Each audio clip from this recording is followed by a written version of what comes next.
Thank you for that beautiful musical gift. A comforting thing happened to me as Danita was reading and as you sang that song so beautifully. I couldn't even imagine anything that would fit better with what I want to talk about today. It just gives me chills. It's awesome. Because I'm sure I'm not alone, but I've been thinking a lot about the state of the world lately. And I believe very strongly that even in the midst of all the conflict and divisiveness and anger, that when you get down to the heart of it all, we have so much more in common with other people than we have differences. But man, do we get stuck on those differences. They just grab our attention and we lose sight of that common ground. It doesn't take very long to make a list of things going wrong in the world, like the greed and the social injustice and global warming and the wars. People are suffering. So we get swept up into the floodwaters of distress. And then when that happens, we tend to go down one of two paths. The first path is we get mad, and we want to fix the world. We want to change it by force. And we can easily slip into something called the drama triangle. And that has the victim at the top, who feels oppressed and helpless, as if everything is happening to them. And then you have the persecutor, who blames and criticizes and controls and rules with an iron fist. And then you have the rescuer, who is intervening to fix the victim. And the rescuer is actually acting out of an unconscious need to feel needed, which ironically keeps the victim dependent on the rescuer. So that's not the best path, in my opinion. I'm sure you probably agree. Then we have the second path. This path worries me a lot. I see this in young people, especially today, and it's heartbreaking. We just get overwhelmed. We just get oversaturated, overwhelmed, and depressed and paralyzed. We withdraw, and a lot of times we numb ourselves through self-medication. We give up and we hide. You know, I read an article in the New York Times yesterday. It just broke my heart. It's talking about in Eastern Europe, the fight against fentanyl was won in this one country. I think it was Estonia. But now they have new synthetic opioids that make fentanyl look like a walk in the park. I can't even imagine it. And they were interviewing many people, including a mother who had lost her son. And she was just, of course, heartbroken. She was talking to her son's friend, trying to figure out why, because the friend was still using. And she says, why are you using this drug? 2 of your friends have died now, and a third one almost died. And what that young man said just grabbed onto my attention. He told her the drugs were the only thing that cleared the confusion and the anxiety, that quieted the turmoil. Our youth need us to help light the way to quiet that turmoil in a more healthy way. So I don't really care for path 2 either. Today I want to talk about a third path that has to do with understanding the way that we think, our levels of consciousness. And I believe if we can heal the way that we think, we have a much better chance at healing the world. So here in Unity, we have principles. They're pretty great. The third one, of course, is like thoughts in mind create like kind. Some people misunderstand that. They think, oh, Unity's saying, you know, whatever you think about, you're going to change reality. It's not quite so simple as that. It's more like what you think about influences your experience of reality, and your perspective and your experience of reality changes your actions, and then the fact that your actions have changed is what changes reality. And a cool thing is happening. Modern science is actually making huge strides in backing up that Unity's third principle. And that's what I'm going to talk about for a little while now. I hope that's okay with you. It is like an area that I am delving into deeply. It's affecting most of the work that I do in a wonderful way.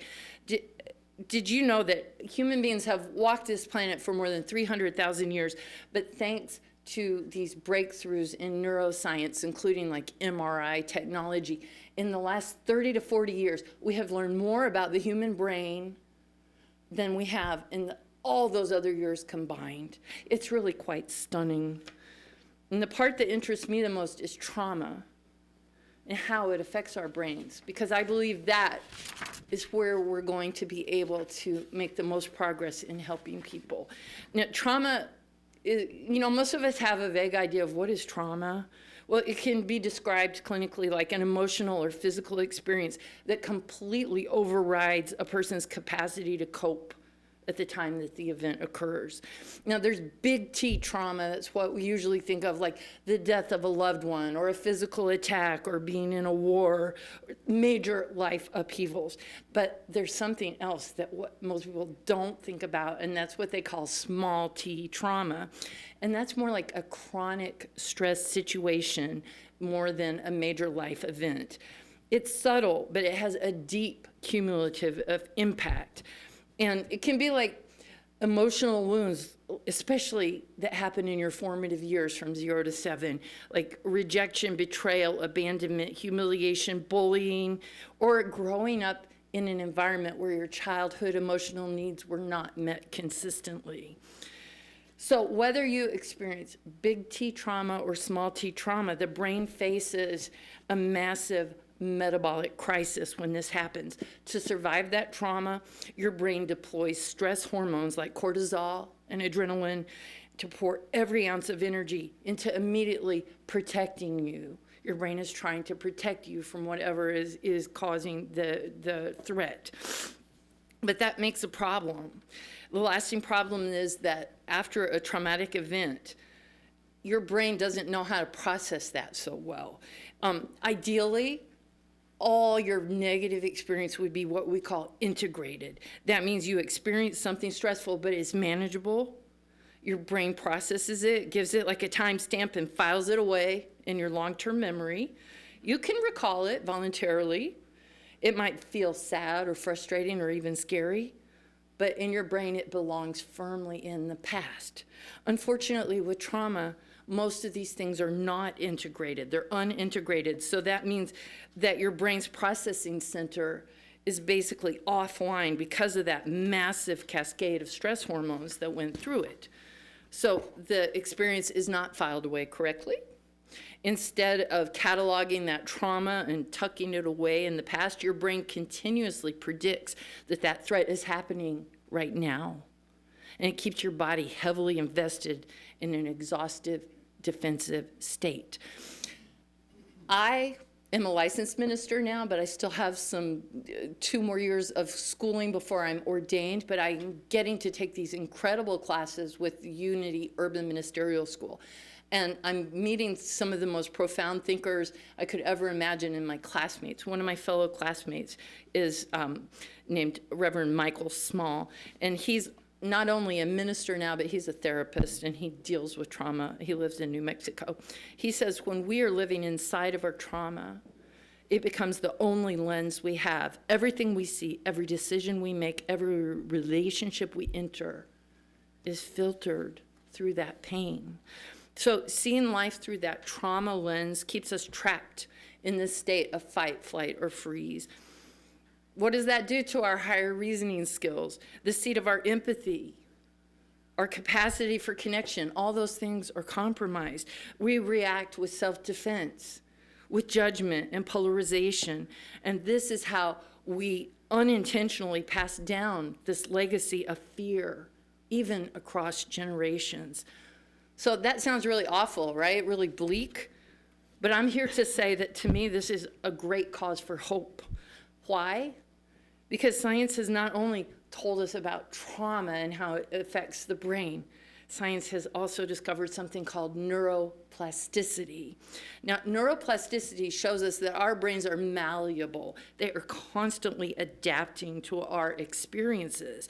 And our minds rely on, like, imagine the spider web of vast neural networks in your head. And basically, these networks constantly shape themselves around our experiences. And the more you reinforce a specific pattern of thinking, the more efficiently those networks fire, boom, turning a temporary reaction into a deeply grooved automatic default. Now, that could be good, but that could also be bad, because if you're reliving that trauma again and again, eventually you feel trapped in that loop of negative thoughts and feelings. But we have the power to interrupt this cycle by bringing deliberate focus to our new experiences and actions. We can prompt our brain to rewire its internal maps. There are so many scientifically validated techniques. I go with my nonprofit, Connected from the Heart, into the prison, and we use these techniques with the incarcerated, like EMDR. Well, we don't do EMDR at our workshops, but EMDR is a thing that therapists use with eye motion. But we do emotional freedom technique and tapping. We do somatic experience kinds of things, and good old mindfulness and meditation. How wonderful is that, that it's scientifically validated to make a difference on your nervous system. When you employ those kind of practices, the brain actively prunes away those old, unused negative connections, and it reinforces new positive ones. When we change our habits and focus, the physical architecture of our mind responds. And this new understanding of the brain has led us to something called trauma-informed care. We realize then, when getting back to like our lives, right? Maybe you haven't gone through trauma, I hope not, but maybe you have, or maybe you have a loved one who is acting out defensively or angrily in ways that don't really merit that kind of reaction. It's probably because of some buried trauma down deep. We realize that people acting out in that way, that are so angry or judgmental, they're often just operating from a hijacked nervous system that's trapped in fear. And if trauma is the physical rewiring of the brain towards fear, neuroplasticity is the brain's built-in capability to physically rewire itself back towards love. Instead of asking, what's wrong with you? We start asking with deep empathy and care, what happened to you? By doing this, we start to see that spark of divinity that's within every person. Unity's second principle. We start to be able to practice that because we don't get walled off we don't see someone acting in a certain way and decide, whoa, us against them kind of thing. We ask, whoa, what's going on in their lives that's causing this? And we can look deeper and see that spark of divinity.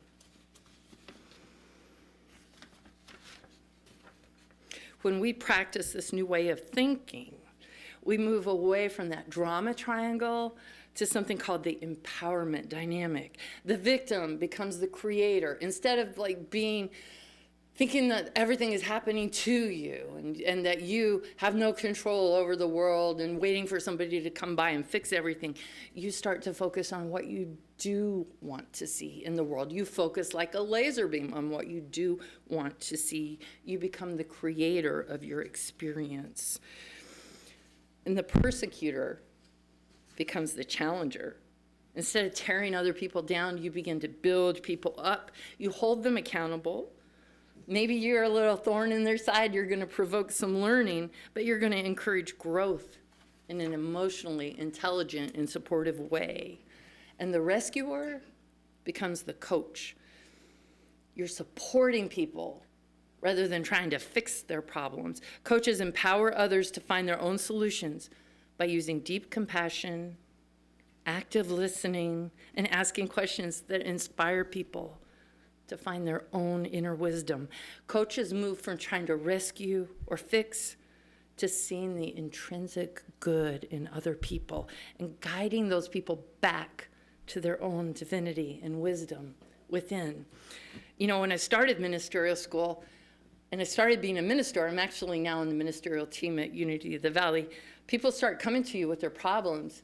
And that could be a terrifying thing, actually, but I was so relieved to learn that my job is not to fix other people's problems. My job is to listen with love and to help guide them back to their own intrinsic wisdom and let Spirit do the work. So I have the great honor and privilege of working with Connecting from the Heart at the Santiam Correctional Institution. We provide workshops for incarcerated people where our goal is to bring hope and healing and to help them tap into a sense of empowerment that they can make better choices in their lives. All the people that come to our workshop are pretty much at the end of their sentences. They've paid their dues to society. They're about to go back out into the world on the outside, and they desperately want to do better this time. And I'd like to share 3 little vignettes from one of our recent workshops with you that touched my heart so deeply, because to me, this is a great inspiration. It's not like we go into that prison like, oh, we have all the skills and knowledge and we're going to impart that onto you, lowly people. That's not like that at all. It's peer to peer. Every team of volunteers I bring in there is basically astonished at how much they love the experience and how much they gain from the experience as well. So we go in there, and we have, at this particular workshop, we had about 20 guys, about 8 volunteers and presenters, and we're in a big circle. And so we start out with an icebreaker, and I decided the icebreaker for that day was, if tomorrow I handed you your freedom and $5 million to start the business of your dreams, what would you do? And I was thunderstruck at the answers we got. Almost every single guy. It was, first of all, it wasn't like the first time they thought of it. They answered with such ease. They wanted to start a nonprofit to help people do better in life to prevent them from ending up in prison. They want to help foster kids. One of our veterans, Nathan, already had a concrete plan. He's going to buy this property. He's going to set it up so that veterans who are suffering from PTSD can have employment while they're working through that transitional phase of healing from their trauma. And because he said, you know, if they work construction and all of a sudden a nail gun can like set them off, and their employers thought they understood, but they don't really understand. So he wants to fill that gap in the employment for veterans. It was stunning to hear their ideas. They already are focused like a laser beam on the world that they want to create. So we go on with our workshop. It's like a multimedia thing. We have music and meditation. I talked some about trauma. For this particular workshop, I brought in 2 mental health therapists, and the first one did some talk about DBT therapy. Then we have a drum circle. I mean, we bring the whole kit and caboodle. My car is loaded up for bear when we go to Santiam. We bring sound system, keyboard, musical instruments, food, flowers, the whole thing.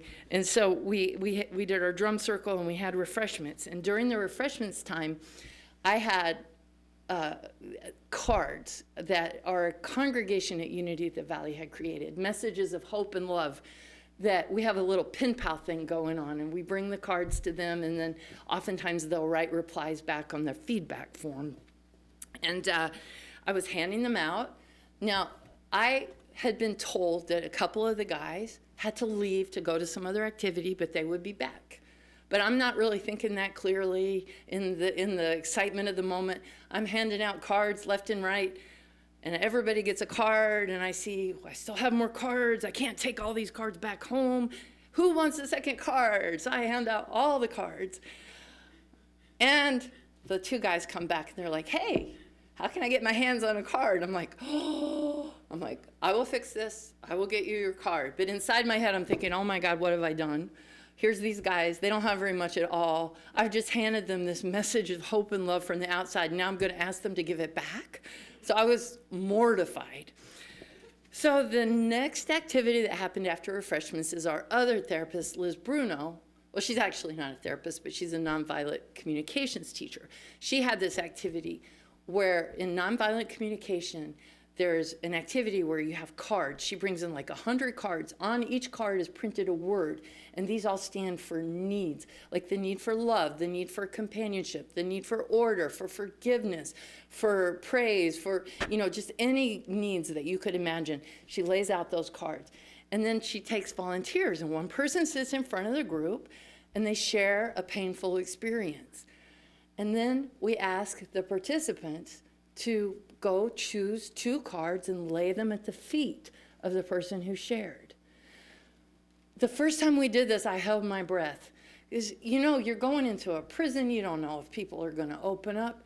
It was stunning. They have so much compassion. They must be doing something right over there at that particular institution, because these people are so supportive of each other. So they go and they pick up the cards and they lay them at their feet. It's a very beautiful and moving experience. So 3 different people went up there, but we still had more time. Nobody else wanted to go. So I said, I'll go. Because that's the way these things work. Like I said, we're presenters, but we're also participants. So I share up there. I said, I'm just really embarrassed, and I feel ashamed, and I'm afraid because if I made this mistake, I feel terrible. And I explained that I had given out all the cards, and now 2 people didn't have cards. Before I even got halfway through that sentence, 2 guys had stood up and walked over to the other ones and handed them their cards. I was thunderstruck. It was amazing. And then they proceeded to do for me what they had done for the other people. They went and they chose the cards, like acceptance, forgiveness, love, encouragement, and laid them at my feet. I was just in tears. I was so moved. And that gave me the courage to do something that I didn't think I would ever do. I am a music director. I play piano. I encourage other people to sing. I like to sing backups. I do not like to sing solos. I don't know. It's not what I do. But I had not brought a singer with me to this workshop. I had brought 2 mental health therapists, and they wanted to sing even less than me. And I have this song, the Karen Drucker song, I see your light, I see your beauty, I feel your heart when I see you smile. You are enough, you are worthy, you are loved just as you are. Right? Has anybody heard that song? That is one of the best songs ever. We use it at our church. We use it with the youth choir. I volunteer at Courageous Kids Camp, a bereavement camp for kids. We get everybody in camp singing that song. I wanted to do it at the prison. It was like a dream of mine, but I didn't dare because you have all these guys. And it's like, I didn't think they would participate. But something told me, do the song, right? So I start. I'm terrified. I tell them, I'm scared to sing, in front of you, but I did it. I started this song. I see your light, I see your beauty, I feel your heart when I see you smile. And then I'm holding my breath. I'm expecting what I would normally get from a group that's kind of new at this, like a feeble response. I'm thinking maybe my volunteers will save me here. But no. The room filled with this warm, beautiful sound of so many guys singing. I was amazed. And they sang the whole song with me. And at the end, they were like, oh, that was awesome. So now I end every workshop with that song. And now I get volunteers to come up, stand behind me to lead it. Last time we had 3 volunteers, including our veteran Nathan, standing behind me to sing that song. These people, even though they're in this dark circumstance of having had trauma in their lives and committing some crime, they've paid their debt to society, they're about to come back out, but life is not easy, I'm sure I don't have to tell you, for people who were formerly incarcerated. Yet they are there sharing their hearts, envisioning a world of love. So I have a call to action for us. Going back to those principles, our 5th principle, we have to walk our talk.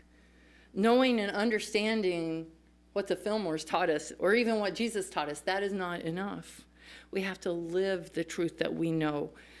So my request is that we all take a look at how we're thinking to become self-aware.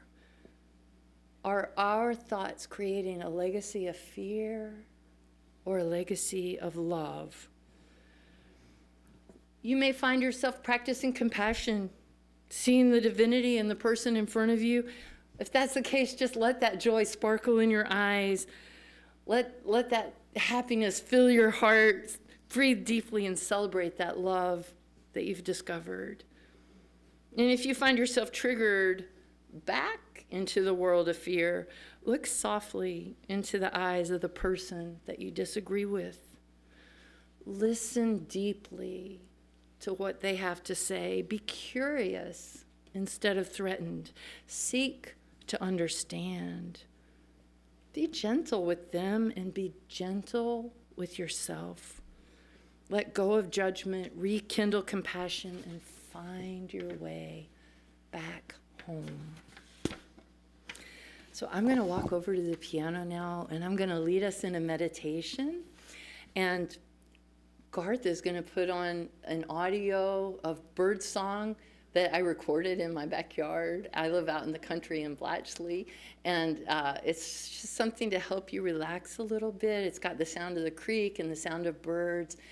And I'm going to say a few words.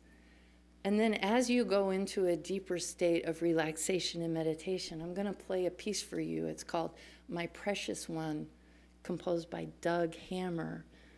And to me, what this song does, it's like life. It has a little bit of that haunting quality, a little bit of that twinge of bittersweet. But as it goes, it feels deeper and deeper, like love reaching out. And I imagine it's like the comfort of divine spirit embracing us with love.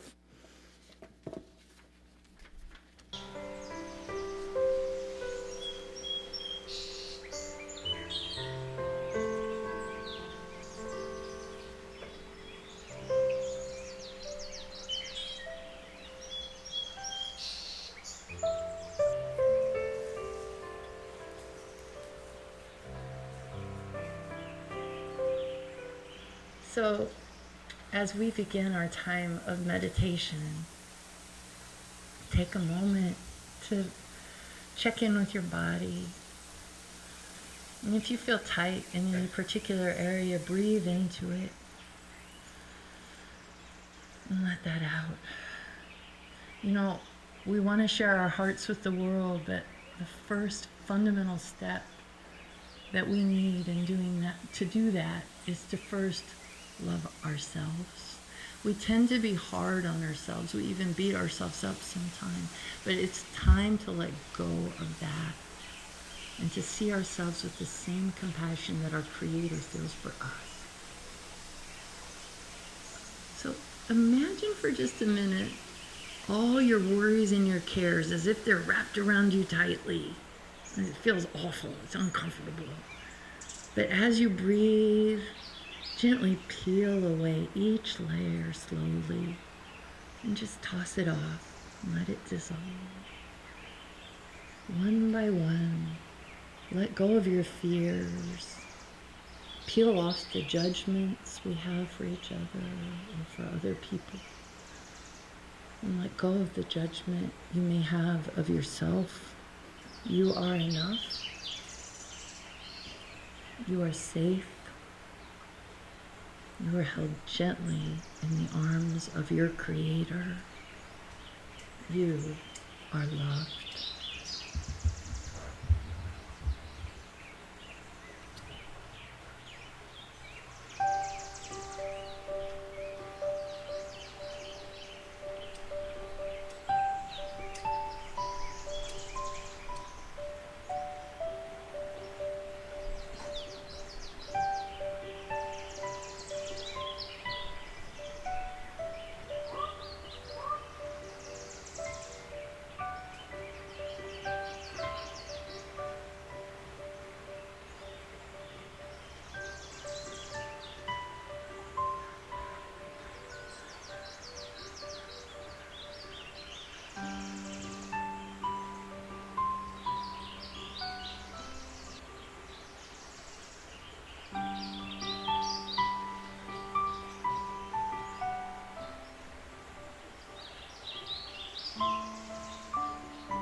as we gently bring our consciousness back into this room,